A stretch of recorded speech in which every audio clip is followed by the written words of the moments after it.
Chapter 4, Painted Faces and Long Hair.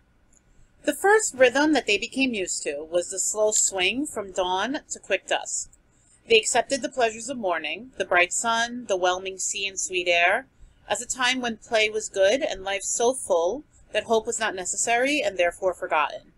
Toward noon, as the floods of light fell more nearly to the perpendicular, the stark colors of the morning were smoothed in pearl and opalescence, and the heat, as though the impending sun's height gave it momentum, became a blow that they ducked, running to the shade and lying there, perhaps even sleeping.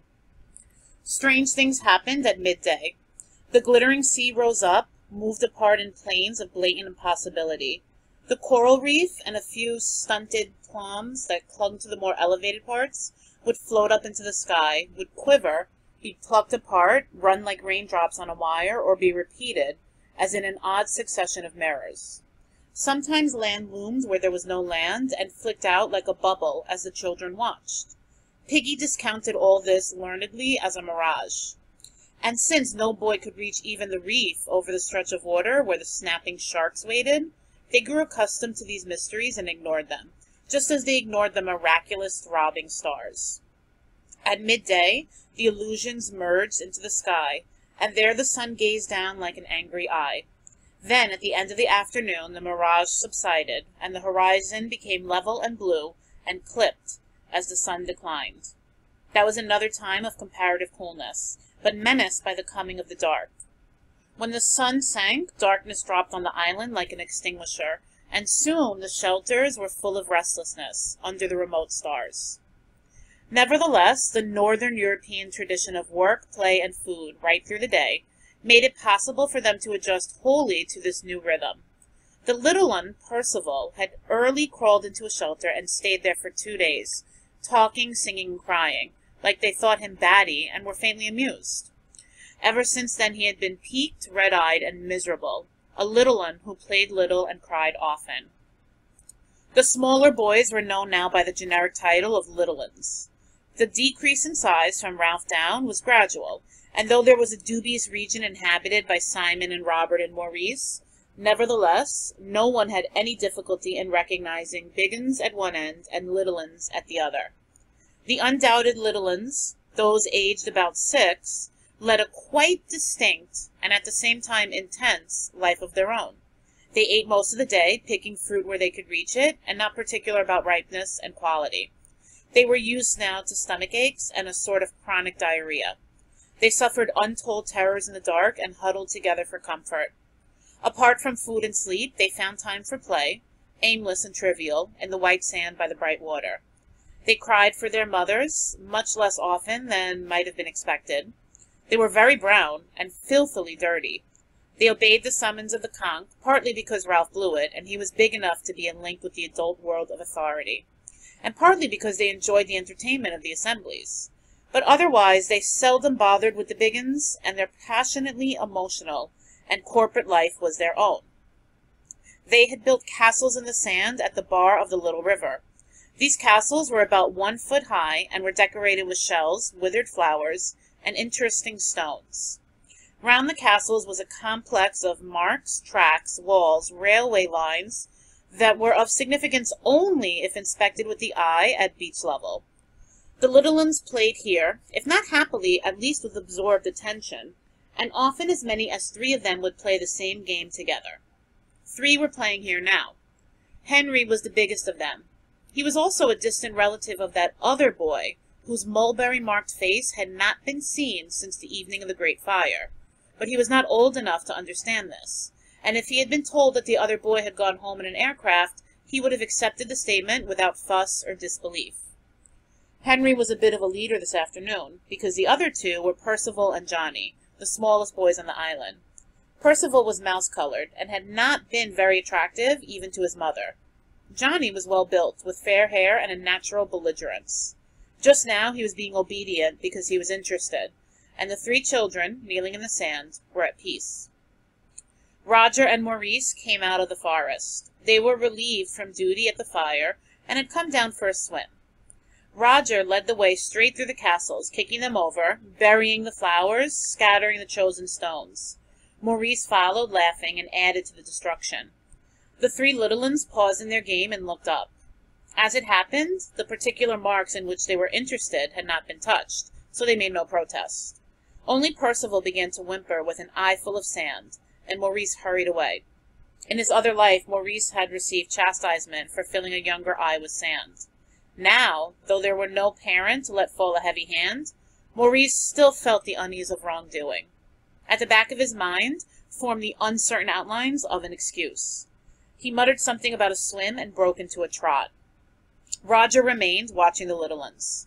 He was not noticeably darker than when they had dropped in, but the shock of black hair down his nape and low on his forehead seemed to suit his gloomy face, and made what had seemed at first an unsociable remoteness into something forbidding.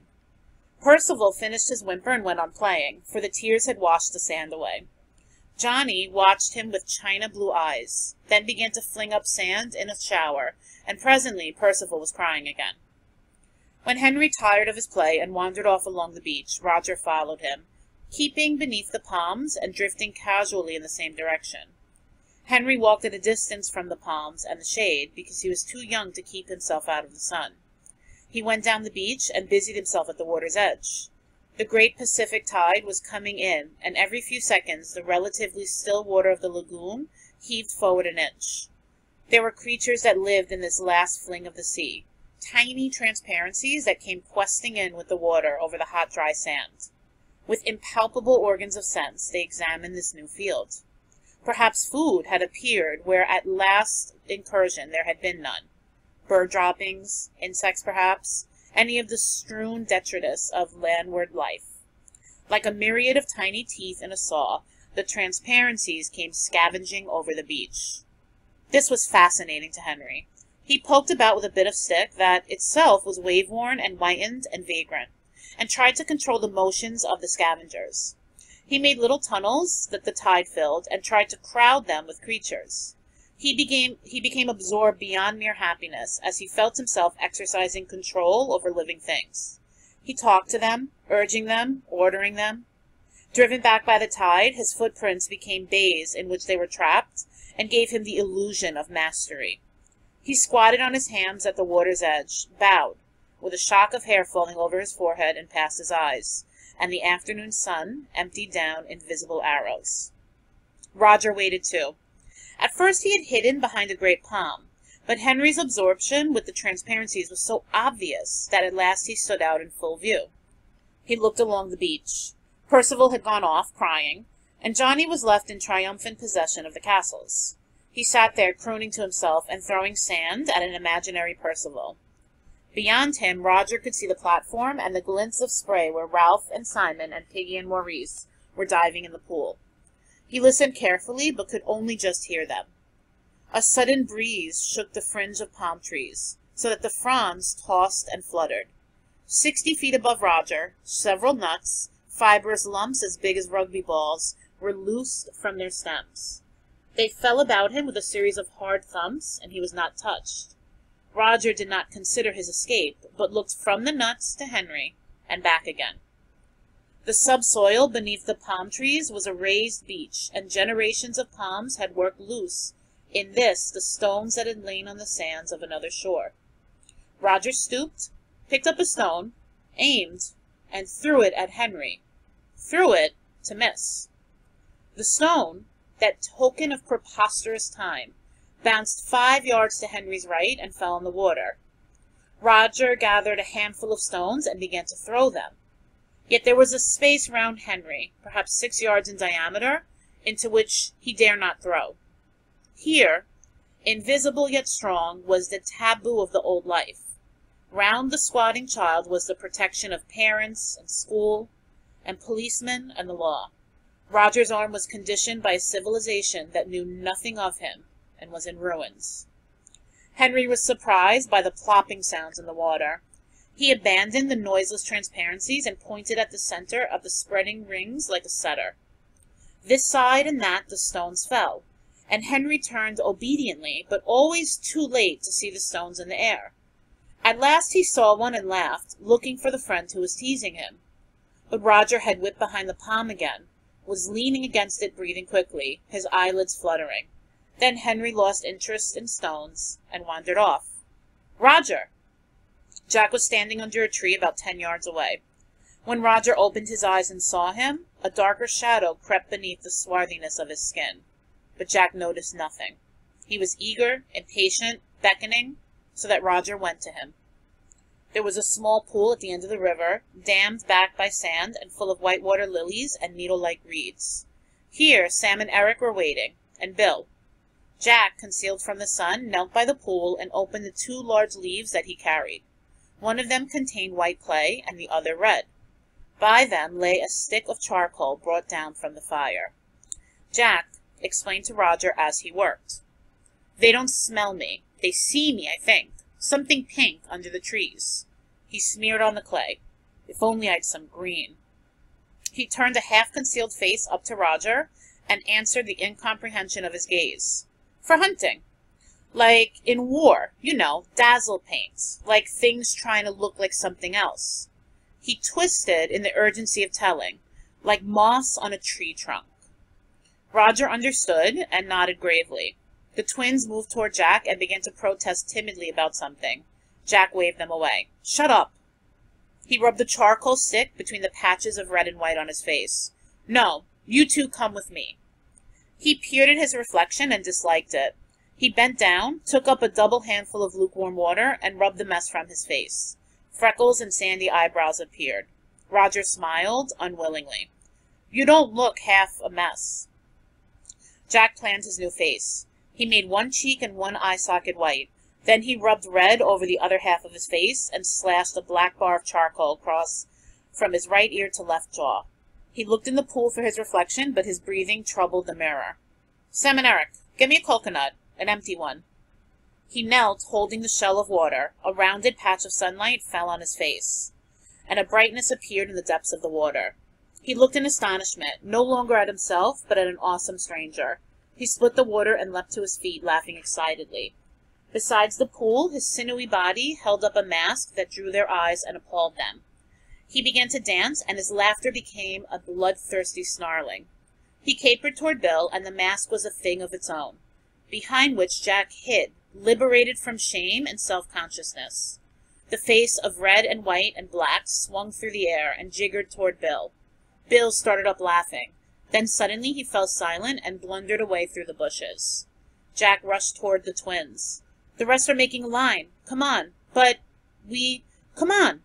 I'll creep up and stab." The mask compelled them. Ralph climbed out of the bathing pool and trotted up the beach, and sat in the shade beneath the palms. His fair hair was plastered over his eyebrows, and he pushed it back. Simon was floating in the water and kicking with his feet, and Maurice was practicing diving. Piggy was mooning about, aimlessly picking up things and discarding them. The rock pools which so fascinated him were covered by the tide, so he was without an interest until the tide went back. Presently, seeing Ralph under the palms, he came and sat by him. Piggy wore the remainders of a pair of shorts. His fat body was golden brown, and the glasses still flashed when he looked at anything. He was the only boy on the island whose hair never seemed to grow. The rest were shock-headed, but Piggy's hair still lay in wisp over his head, as though baldness were his natural state, and this imperfect covering would soon go, like the velvet on a young stag's antlers. "I've been thinking," he said, "about a clock. We could make a sundial. We could put a stick in the sand, and then—" The effort to express the mathematical processes involved was too great. He made a few passes instead. "And an airplane and a TV set," said Ralph sourly, "and a steam engine." Piggy shook his head. "You have to have a lot of metal things for that," he said, "and we haven't got no metal, but we got a stick." Ralph turned and smiled involuntarily. Piggy was a bore.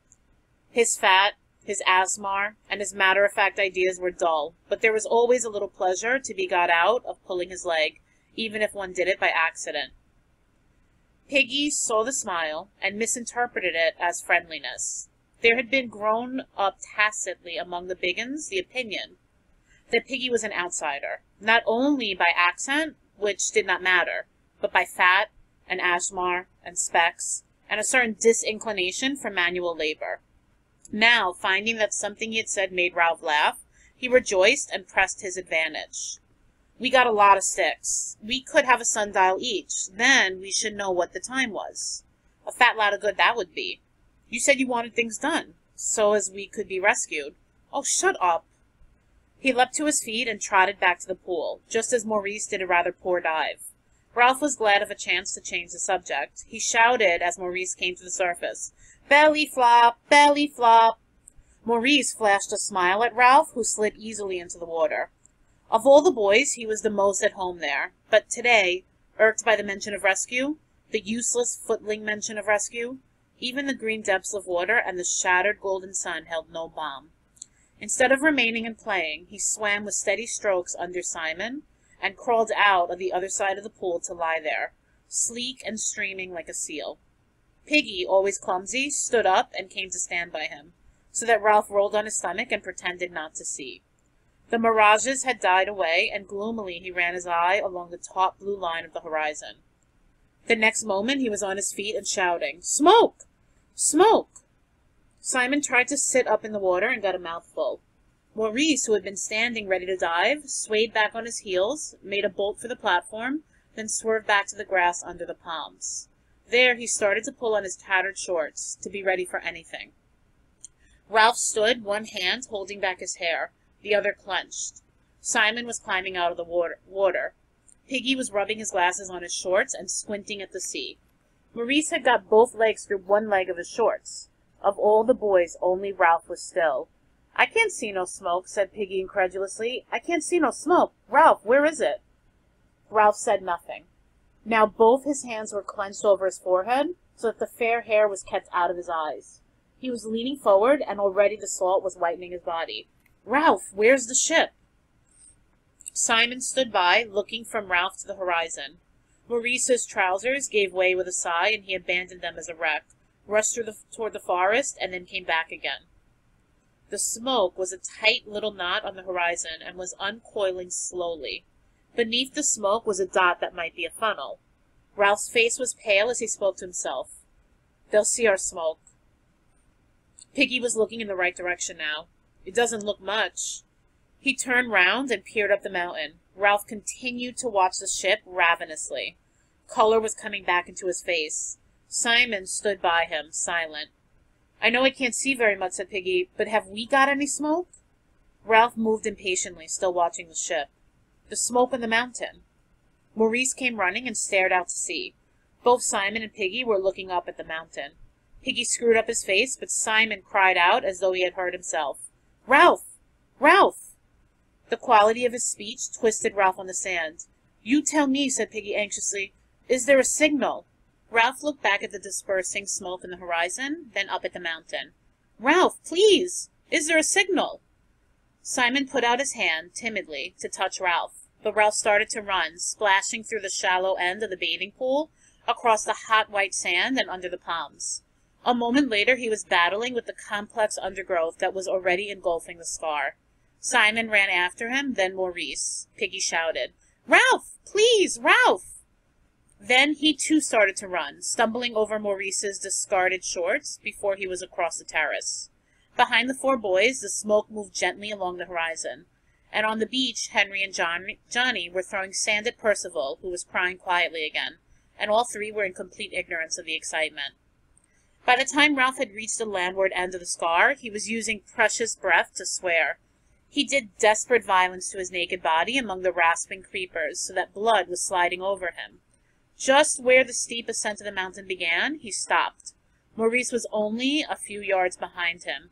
"Piggy's specs!" shouted Ralph. "If the fire's all out, we'll need them." He stopped shouting and swayed on his feet. Piggy was only just visible, bumbling up from the beach. Ralph looked at the horizon, then up to the mountains. Was it better to fetch Piggy's glasses, or would the ship have gone? Or if they climbed on, supposing the fire was all out, and they had to watch Piggy crawling nearer and the ship sinking under the horizon? Balanced on a high peak of need, agonized by indecision, Ralph cried out, "Oh, God! Oh, God!" Simon, struggling with the bushes, caught his breath. His face was twisted. Ralph blundered on, savaging himself as the wisp of smoke moved on. The fire was dead. They saw that straight away. Saw what they had really known down on the beach when the smoke of home had beckoned. The fire was out, smokeless and dead, The watchers were gone. A pile of unused fuel lay ready. Ralph turned to the sea. The horizon stretched impersonal once more, barren of all but the faintest trace of smoke. Ralph ran stumbling along the rocks, saved himself on the edge of the pink cliff, and screamed at the ship, "Come back! Come back!" He ran backwards and forwards along the cliff, his face always to the sea, and his voice rose insanely. "Come back! Come back!" Simon and Maurice arrived. Ralph looked at them with unwinking eyes. Simon turned away, smearing the water from his cheeks. Ralph reached inside himself for the worst word he knew. "They let the bloody fire go out!" He looked down at the unfriendly side of the mountain. Piggy arrived, out of breath, and whimpering like a little one. Ralph clenched his fist and went very red. The intentness of his gaze, the bitterness of his voice, pointed for him. "There they are." A procession had appeared, far down among the pink stones that lay near the water's edge. Some of the boys wore black caps, but otherwise they were almost naked. They lifted sticks in the air together whenever they came to an easy patch. They were chanting, something to do with the bundle that the errant twins carried so carefully. Ralph picked out Jack easily, even at that distance, tall, red-haired, and inevitably leading the procession. Simon looked now from Ralph to Jack, as he had looked from Ralph to the horizon, and what he saw seemed to make him afraid. Ralph said nothing more, but waited while the procession came nearer. The chant was audible, but at that distance, still wordless. Behind Jack walked the twins, carrying a great stake on their shoulders. The guttered carcass of a pig swung from the stake, swinging heavily as the twins toiled over the uneven ground. The pig's head hung down with gaping neck, and seemed to search for something on the ground. At last the words of the chant floated up to them, across the bowl of blackened wood and ashes. "Kill the pig! Cut her throat! Spill her blood!" Yet as the words became audible, the procession reached the steepest part of the mountain, and in a minute or two the chant had died away. Piggy sniveled, and Simon shushed him quickly, as though he had spoken too loudly in church. Jack, his face smeared with clays, reached the top first, and hailed Ralph excitedly with lifted spear. "Look! We killed a pig! We stole up on them! We got in a circle!" Voices broke in from the hunters. "We got in a circle! We crept up! The pig squealed!" The twins stood, and the pig swinging between them, dropping black gouts on the rock. They seemed to share one wide, ecstatic grin. Jack had too many things to tell Ralph at once. Instead, he danced a step or two, then remembered his dignity, and stood still, grinning. He noticed blood on his hands and grimaced distastefully, looked for something on which to clean them, then wiped them on his shorts and laughed. Ralph spoke. "You let the fire go out." Jack checked, vaguely irritated by this irrelevance, but too happy to let it worry him. "We can light the fire again. You should have been with us, Ralph. We had a smashing time. The twins got knocked over. We hit the pig. I fell on top. I cut the pig's throat," said Jack proudly, and yet twitched as he said it. "Can I borrow yours, Ralph, to make a nick in the hilt?" The boys chattered and danced. The twins continued to grin. "There were lashings of blood," said Jack, laughing and shuddering. "You should have seen it. We'll go hunting every day." Ralph spoke again hoarsely. He had not moved. "You let the fire go out." This repetition made Jack uneasy. He looked at the twins and then back at Ralph. "We had to have them in the hunt," he said, "or there wouldn't have been enough for a ring." He flushed, conscious of his fault. "The fire's only been out an hour or two. We can light up again." He noticed Ralph's scarred nakedness and the somber silence of all four of them. He saw it, charitable in his happiness, to include them in the thing that had happened.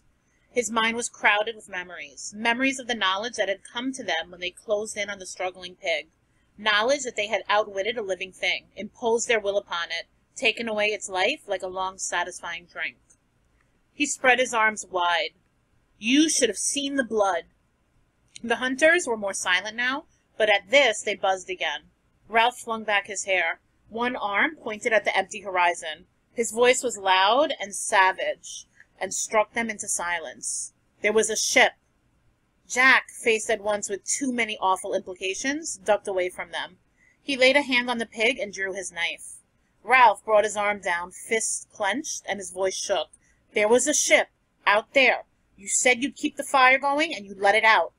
He took a step toward Jack, who turned and faced him. They might have seen us. We might have gone home. This was too bitter for Piggy, who forgot his timidity in the agony of his loss.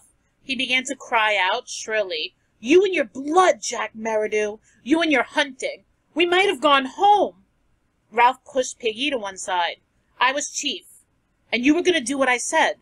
You talk, but you can't even build huts. Then you go off hunting and let out the fire." He turned away, silent for a moment. Then his voice came again on a peak of feeling. "There was a ship." One of the smaller hunters began to wail. The dismal truth was filtering through to everybody. Jack went very red as he hacked and pulled at the pig. "The job was too much. We needed everyone." Ralph turned. "You could have had everyone when the shelters were finished, but you had to hunt. We needed meat." Jack stood up as he said this, the bloodied knife in his hand. The two boys faced each other. There was the brilliant world of hunting, tactics, fierce exhilaration, skill. And there was the world of longing and baffled common sense. Jack transferred the knife to his left hand and smudged blood over his forehead as he pushed down the plastered hair. Piggy began again. "You didn't ought to have let that fire out. You said you'd keep the smoke going." This from Piggy, and the wails of agreement from some of the hunters, drove Jack to violence. The bolting look came into his blue eyes. He took a step, and able at last to hit someone, stuck his fist into Piggy's stomach. Piggy sat down with a grunt. Jack stood over him. His voice was vicious with humiliation. "You would you, fatty?" Ralph made a step forward, and Jack smacked Piggy's head. Piggy's glasses flew off and tinkled on the rocks. Piggy cried out in terror, "My specs!" He went crouching and feeling over the rocks, but Simon, who got there first, found them for him.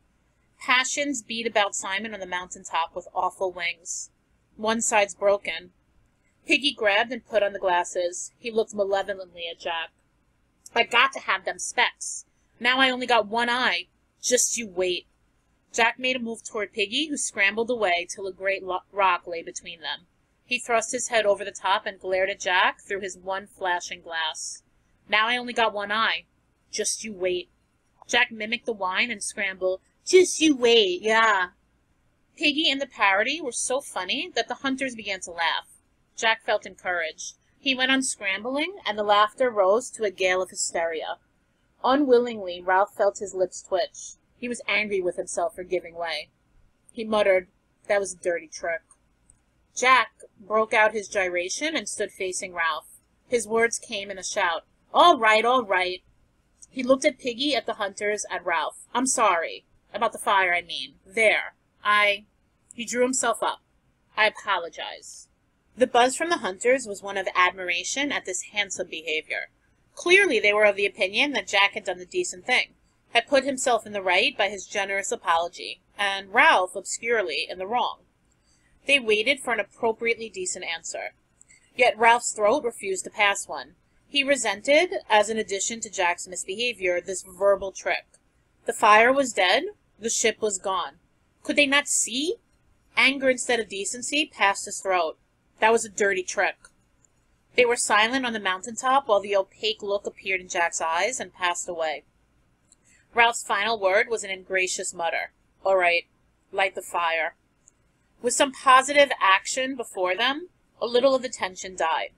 Ralph said no more, did nothing, stood looking down at the ashes round his feet.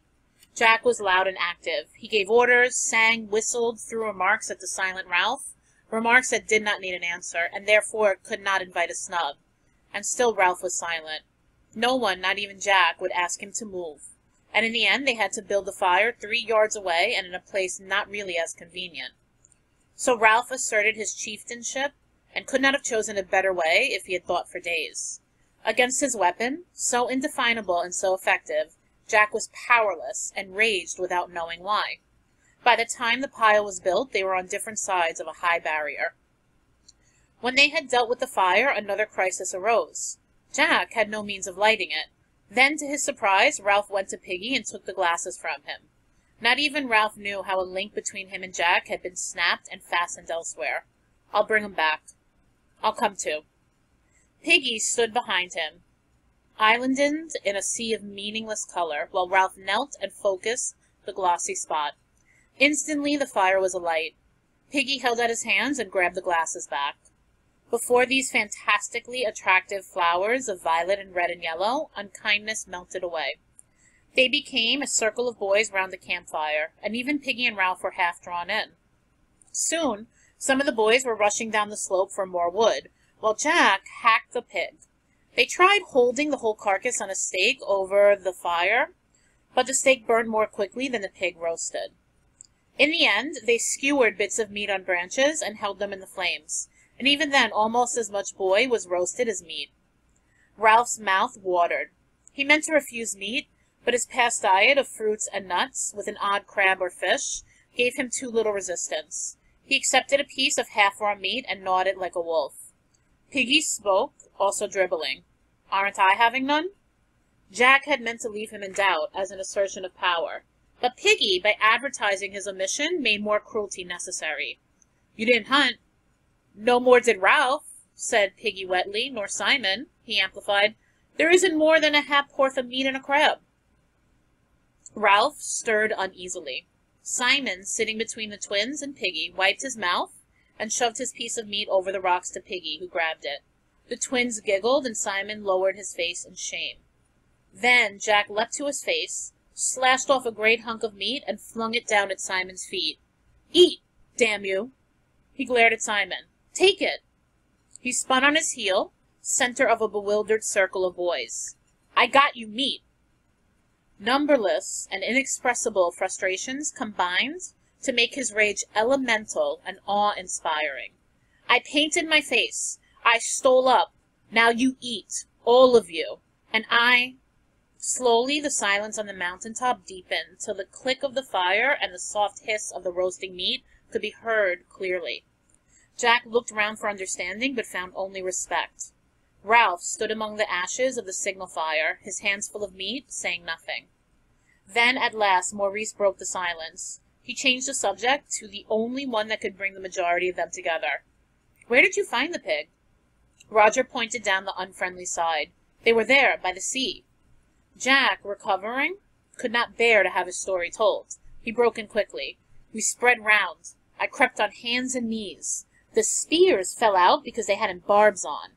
The pig ran away and made an awful noise. It turned back and ran into the circle, bleeding." All the boys were talking at once, relieved and excited. "We closed in. The first blow had paralyzed its hindquarters, so then the circle could close in and beat and beat. I cut the pig's throat." The twins, still sharing their identical grin, jumped up and ran round each other. Then the rest joined in, making pig-dying noises and shouting. "One for his knob! Give him a fourpenny one!"